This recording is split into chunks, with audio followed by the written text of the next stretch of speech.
Welcome back to the show, everybody. Check out these headlines we got for you today. Goldman Sachs and Microsoft, Elon and Starlink, Brian Armstrong in Dubai, but so's Brad Garlinghouse. We got Naveen Gupta, Ripple Liquidity Hub, open for business, but what about XRP? Brad Garlinghouse fires back about XRP being a security, that and so much more. Somebody roll that beautiful intro.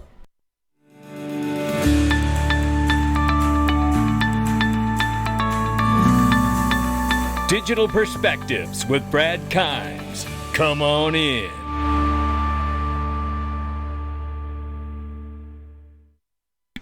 Welcome back to the, excuse me. I'm still getting over where I lost my voice here. 1 second, if I could. Just one quick second. All right. Welcome back to the show, everybody. Still recovering from losing my voice from an incredible conference, talking over loud music. But nevertheless, we're looking at a $1.21 trillion market cap for crypto. The market is up 1.3%. Bitcoin, 28,100 plus. We see Ethereum, 1874 and change, and Tether market cap is 82.4 billion plus right now. XRP is 43 cents, and it is up 1.1% on the 24-hour, but we're off by more than 7% on the 7-day. Ladies and gentlemen, if you haven't done it, take a look at Glint. They've got a new user app update. The upgrade looks amazing. The use is incredible. Buy, save, send, and spend real gold instantly with Glint. I love this. This is like having emergency gold on hand instantly, and you bought it at the price you bought it on the day. And if the price goes up, so does your value of gold. I tell you, this is really remarkable. Your ability to send, save, spend gold with your MasterCard debit card, anywhere that MasterCard debit card can be taken, which is almost everywhere. And I tell you, it's insured by Lloyd's Bank of London, and it is physically allocated gold in your name in a Brinks Vault warehouse or storage facility. So this is a pretty remarkable opportunity. What a time to own gold and to be able to have the spend feature so easily and readily available in your hands. Check it out. Click the link underneath for my sponsor. Trumer confirmed, already hearing Trumer's XRP Las Vegas 2024. I can confirm that. Jake Claver says here, which casino are we completely renting out next year? And you know what? We are looking at those types of decisions right now, believe it or not. So shout out to everybody who attended. We will have more information as the year develops and lots of really cool stuff planned already for you. Watch your guru. Goldman Sachs, Microsoft, and others team up to introduce blockchain inside of their offerings. And we covered this slightly yesterday, but this is a reminder of the tone and who's still moving towards this digital asset revolution. And I'm going with them. I don't have to like them. I just got to go with them. Stacking my pennies next to their dollars. It's not financial advice. I'm just sharing my digital perspectives about what I'm doing. J.W. Verrett shares this. This here is a picture and a map of Starlink satellite internet connection, which I believe is the new internet. It's closer to Earth in orbit, and there's more of it, so it's complete coverage all over the world, no matter where you are. J.W. Verrett says Elon built this and PayPal and brought back traditional ACLU progressive values to Twitter, has replaced NASA as our best shot to go to Mars, and is leading a green revolution in cars, and lefties hate him. I still don't understand it. You know, it's pretty remarkable when you think about it from that perspective. Brian Armstrong from Coinbase is over in Dubai, and he's not alone. We'll get to that in a second. A pleasure meeting Her Excellency. He says here, and His Excellency, he says, welcome message. We regulate through engagement, not enforcement. How about that for a change of pace? Here is Brian Armstrong, in fact, talking about the UAE putting out a clear rule book on cryptocurrency regulation. Listen to the Coinbase CEO say it himself. Walk me through the environment that we're operating in right now. What's really fascinating, Brian, is that Bitcoin and cryptocurrencies have rallied through a crisis in the regional banking sector in the United States. Bitcoin is up more than 70% year to date. Explain to me why we're seeing the outperformance in crypto when it seems like the rest of the financial world is in a state of meltdown given concerns in the macroeconomy and rising interest rates. Yeah, that's right. So Bitcoin is up about 70% year to date, and I think what you touched on is the right answer, which is that there was a the bank failures in the US did cause people to look again at crypto and try to think about this as an alternative system. That just zooming out, I think that's the most important thing people should think about with crypto, is that this is a technology that can be used to update the financial system and improve it in many different ways. And the financial system is in major need of an update. We've seen this from customers we talk to all over the world. They feel like the current traditional financial system is too slow and the fees are too high and people don't have equal access. So that's really important. Crypto is a technology that can update the financial system. Has the crisis in the regional banks had a material impact on Coinbase? No, so we feel quite comfortable in our current situation with the banks that we work with.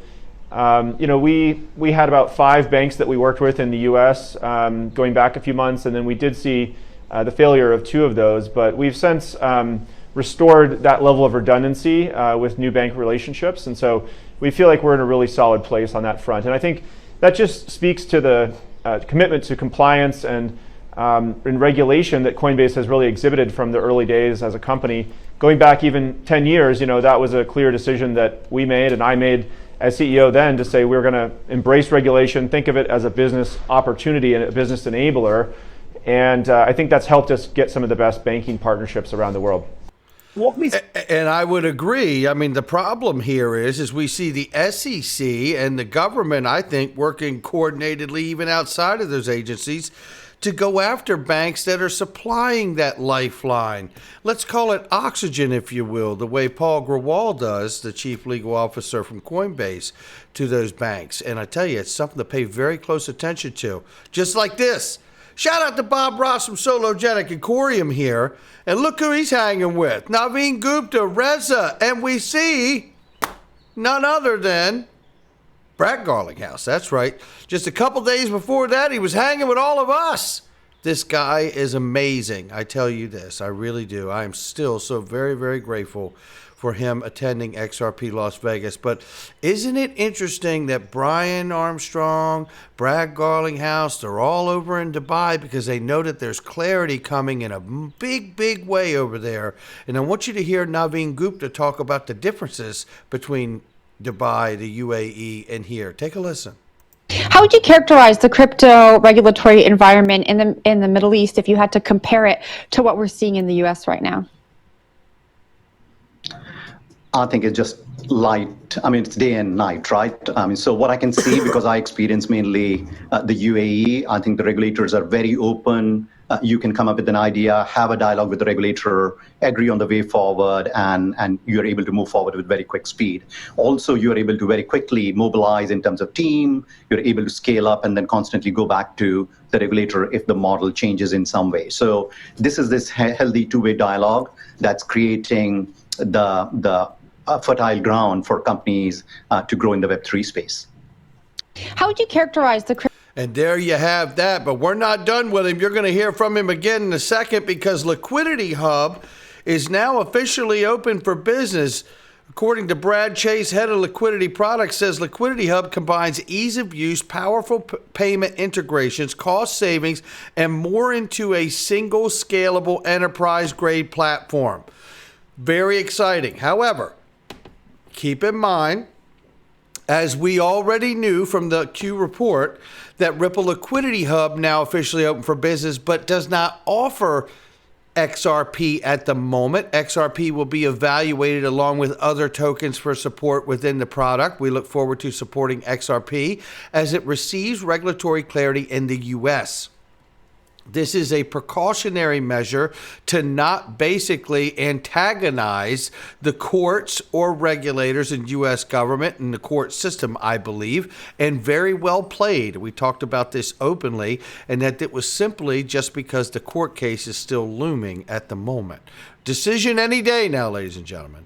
But let's hear again from Naveen Gupta, a reminder of what we covered here not that long ago, of what Naveen Gupta expects by the end of the year or beginning and coming into 2023. He talks about critical mass, achieving critical mass, step change, and escape velocity. Very important when you think about the fact that you're seeing Coinbase in the UAE and Dubai, you're seeing Brad Garinghouse over there, there's clarity on the other side of the world. this could bring about step change, whether it's in the UK, Japan, all of these players, Singapore, Switzerland, right? There's so many other areas of the world that are very, very clear about what these digital assets are. But listen to this. It's powerful. Now, take a look at this, because this is a recent interview from Naveen Gupta from Ripple right here. Shout out to you, Naveen. And he is going to discuss, after being asked the question, if we were to come back and meet again by the end of 2022 or early next year, what can we expect? Naveen Gupta says growth of nodes on the network may be incremental, but their effect is step change. Now, we have talked about that, about phasing thing in, right? Step these things up and phase this business model into where it needs to go, to the ultimate solution of XRP. He says here, but their effect is step change because after a while you achieve critical mass or escape velocity. And this essentially moves together very, very quickly. Well, I think all of this really falls in line with a decision and a ruling in favor of Ripple and XRP being a currency, a virtual currency, and possibly even getting the ultimate designation of a stable coin or a global stable coin. And I do not think that that conversation is off the table, and it wouldn't magically become one because that's not possible. But if you look at the way that Ripple issues the token and buys it back off the secondary market, much the way that you see the Federal Reserve issue things, issue treasuries and bonds, and then buy them back to keep a reliable, trustworthy price stability. Because we have discussed really to a great degree here about how the central banks and the largest players of the world could collateralize their central bank digital currencies and put them on the back of XRP where necessary for cross-border settlement. Now, let's take a listen to this clip very quickly here. This question is, I guess it's June 2022. If we speak again, let's say at the end of the calendar year or the early next year, what will have changed for you? So for us, the scale would have continued, right? So in terms of things that we talked about, 8x growth, 15 billion, you would see a much bigger number at the end of the year because we are growing very, very fast. You would find a lot more nodes on the network. And what I want to say is normally though the growth on the nodes on the network may be incremental, but their effect is step change because after a while you achieve critical mass or escape velocity, and then it essentially moves together very, very quickly. Right? So both are these two things that I'm very excited about. And then when we should be able to talk, I should be able to cite examples and take you through how that journey has been. Okay. Now, that's very exciting to me because when I think about those comments and what he's saying and how close we are to a ruling, I'm not talking about price like, oh, we get a ruling and it's in favor of Ripple, let's say, and then the price goes ballistic. I mean, look, I'd love for that to happen, but I actually think that there will be a lull between a positive ruling and price response and price reflection. Because I still think it takes adoption of the asset to move the price. And obviously you combine what Naveen Gupta said there, you combine the ability to use automated market makers and become a liquidity provider with your own bags of XRP and locking it up so the world can use it. I tell you, there is a lot to be excited about in the future, no doubt about it, and I know I certainly am. I want to touch on this comment here. This is a tweet made by this guy, Jason All In here, who says, XRP is obviously a security. It would have cost little for Ripple team to have registered it as a security and played by the rules, he says, like everyone else in the industry does all day long. He cites here Brad Garinghouse's comments, says Ripple will have spent $200 million fighting SEC lawsuit. And you know what? I remember it always being $100 million. And then I have to wonder, wow, does that mean we have that much more to go and time-wise to spend another $100 million? Will we have to go to the appellate court? Will we ultimately see Ripple have to go to the Supreme Court? And will XRP holders get a favorable ruling at the Second Circuit Court level where we're at now while all of that potentially plays out? I think there's a great possibility that it does. But I tell you what I love more than that. We love Brad Garlinghouse's fire when he says, remind me when you learn securities law. This is embarrassing for you and hilariously wrong, as there is no framework to register digital assets in the U.S. But we're all used to you making controversial statements and trolling about things you know nothing about. Mic drop up in the house. We're going to win. And Brad Garlinghouse says we're going to throw a proper party when we do. But nevertheless, I know I caught a lot of hell for this back when I started covering it, and I still believe it's a potential path. But try to remember, sometimes the right path isn't always the shortest one, but it's the one worth taking. Listen to attorney James Murphy right here, Meta Lawman, with Paul Barron, talk about the idea that this case could, in fact, in part, go all the way to the Supreme Court of the United States. If the Ripple case gets to the Supreme Court of the United States, I believe it is highly likely that Ripple wins and the SEC loses. There you It's go. dicey to predict what one particular federal judge will or will not do with massive contrasting motions for summary judgment. But as Ripple, and I hate to say it, this is going to take more time, as Ripple goes to the Second Circuit Court of Appeals and then to the United States Supreme Court, I like their chances a lot. What would you say is the number one thing they bring in terms of their defense to the Supreme Court that you feel, hey, this is a good probability they could win this? It's the big question. It's the ultimate question. That is, the SEC lacks authority from Congress to regulate in this space. It is the major questions doctrine. There are 6 votes at the Supreme Court right now for this major questions doctrine, which says if you are going to claim the authority to regulate a massive industry and a new asset class, you have got to get that authority from Congress. And it's exactly what Gary Gensler said in May of 2021. He was right then. He's wrong now. But there's 6 votes for that. And I think this is a perfect case of a major question that can only be settled by Congress. And I think that is absolutely spot on. And I've thought that and always had it in my mind, stuck in my mind, because Stuart Alderati, when the case first dropped, said, goodbye Howie test, hello Ripple test. Yeah. And then looking right here, XRP Gaussian channel, ladies and gentlemen, could we see an ABC 30,000% pump? It is not outside of the history of this asset, and it is also not guaranteed to happen.